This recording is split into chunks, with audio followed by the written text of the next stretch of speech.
अस्सलाम वालेकुम सर। वालेकुम सलाम। कैसी हैं आप? ठीक मैं ठीक हूँ, आप सुनाएं कैसे हैं? मैं बिल्कुल ठीक। बैठें, सिर्फ रखिए। सॉरी सर, थोड़ा लेट हो गई। और कैसे हैं आप? मैं बिल्कुल ठीक। आप कैसी हैं? मैं ठीक हूँ। क्या कर रहे थे आप? मैं बस कुछ लिख ही रहा था। अच्छा, क्या लिख रहे थे आप? वही ख़वातीन और जज्बातियत। अरे सर, आप तो मेरे टॉपिक पे काम कर रहे हैं। जी हाँ, लेकिन इस मौजू पर लिखते हुए मुझे कुछ सवालों ने आन घेरा है। मसलन? जैसा कि मुझे लगता है कि जज्बातियत और जज्बे में फ़र्क है। जी सर, मुझे भी लगता है कि जज्बा इंसान को आगे लेके जाता है और जज्बातियत वो चादर है जो किसी पहिए में अगर फंस जाए तो पैसेंजर की जान भी जा सकती है। ऐसा ही है, बिल्कुल ऐसा है। जज्बा दिल के लिए ज़िंदगी है, जबकि जज्बातियत दिल के लिए जहर है। और चाय दिल के लिए क्या है? ये तो पीकर ही बता सकता हूँ। ठीक है। जी सर। जुबैर यार, 2 कप चाय के लाओ। Okay sir. सर, हमारे माशरे में जज्बाती जहानत, इमोशनल इंटेलिजेंस औरतों में क्यों कम है? मुझे ऐसा लगता है कि जो मकाम व मर्तबा औरत ने अपने लिए मुतय्यन किया है, यही इसकी सबसे बड़ी वजह है। मैं समझी नहीं सर, वो कैसे? चलिए मैं आपको ना एक मिसाल देकर समझाता हूँ। एक मर्द है, अब वो सिर्फ बाप नहीं है, उसका एक मुआशरती तारुफ भी है। वो उस्ताद है, वो डीसी है, वो जज है, वगैरह वगैरह। जबकि हमारे यहाँ ख़वातीन अपने माँ के तारुफ से आगे निकलते ही नहीं है। बात तो आपकी बिल्कुल ठीक है। मेरे ख्याल में अभी औरत को इस पर बहुत ज़्यादा काम करना पड़ेगा। मैं भी यही समझती हूँ कि हमारे माशरे में औरत ने खुद को घरेलू तारुफ तक ही महदूद रख लिया है, जिसकी वजह से उसका माशरती तारुफ और मुकाम वो नहीं उसे मिल सका जो उसका मुकाम होना चाहिए था। इमोशनल इंटेलिजेंस को बढ़ाने के लिए ये सबसे ज़्यादा ज़रूरी है कि हम अपना इमेज एक महदूद दुनिया से निकलकर वसीतर दुनिया में रखें। छोटी सी एक जज्बाती दुनिया से निकलकर एक वसी दुनिया में दाखिल होना होगा हमें, जिसकी बुनियाद जज्बातियत की बजाय लॉजिकल हो। सही कह रहे हैं आप।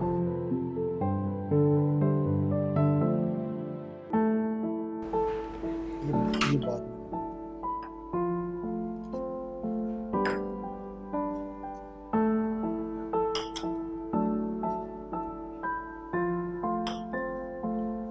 बहुत शुक्रिया।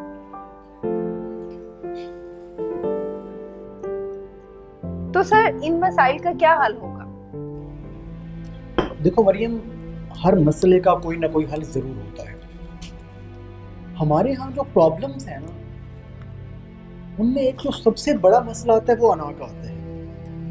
हम क्या करते हैं, हम अपनी जज्बातियत रोज़मर्रा के डिसीजंस में शामिल कर देते हैं, जबकि मेरे नज़दीक इसका हल लॉजिकल इंटेलिजेंस है।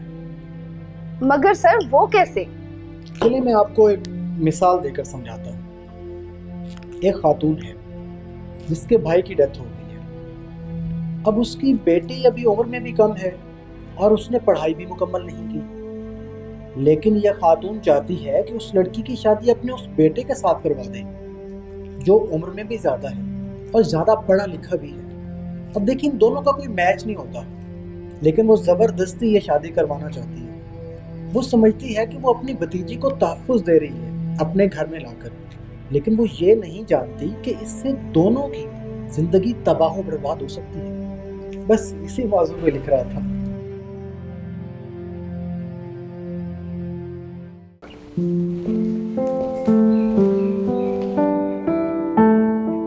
बैठो बैठो। आपके बाबा और मामा आपसे कुछ बात करना चाहते हैं। क्या कोई फिर मसला हो गया? नहीं नहीं बेटा, सब कुछ ओके है। सब ठीक ठाक है बेटा, आप परेशान मत हो। दानियल, एक बहुत बड़ी खबर है। मेरी दोस्त मिशाल है ना, उसने मुझे एक बहुत बड़े स्कूल में एक टीचिंग ऑफर की है, लेकिन वो जॉब दूसरे शहर में है। मम्मा, इसका मतलब आप हमें छोड़ के जा रही हैं? अच्छी खबर ये है कि मैं और तुम, हम दोनों दूसरे शहर में शिफ्ट हो रहे हैं। वहाँ हम कुछ अरसे ठहरेंगे और स्कूल की तरफ से हमें अच्छा अपार्टमेंट भी मिल जाएगा। मेरी स्टडी का क्या होगा? बेटा वहाँ तुम्हारे लिए नया स्कूल होगा, ये पुराना स्कूल छोड़ दोगे तुम, और वैसे भी वहाँ पे नए दोस्त होंगे, न्यू स्टार्ट होगा बेटा। लेकिन हमारे असली घर का क्या होगा, जहाँ हम सारे इकट्ठे रहते थे? बेटा ये बात तो तुम्हारे बाबा ने और मैंने भी डिसाइड ही नहीं की है। क्या अब मेरे कमरे में कोई और रहेगा? शायद कुछ महीनों के लिए कोई और ही रहे। वहाँ मेरा सामान पड़ा है और सब खिलौने पड़े हुए हैं। बेटा उनमें से कुछ अब अपने साथ ले जाना, और बाकी मैं संभाल के रखूँगा, बिल्कुल महफूज रहेंगे मेरे पास। लेकिन बाबा आप कहाँ रहेंगे?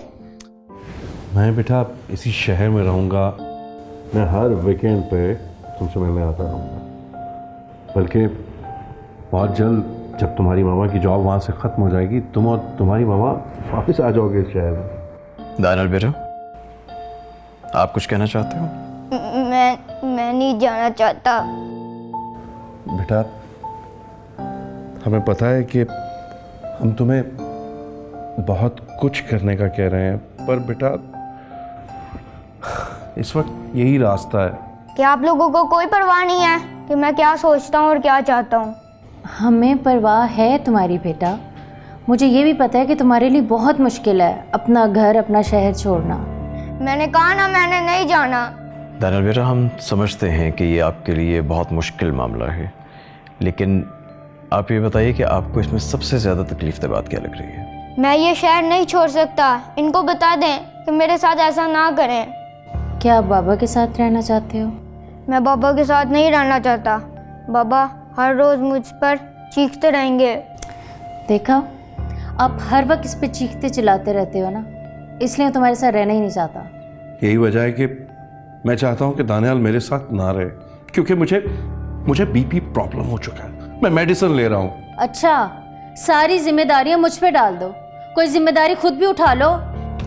बस करें प्लीज, और कुछ ना कहें। इन्हें मुझसे कोई प्यार नहीं है। दानी, बाबा रियली लव्स यू।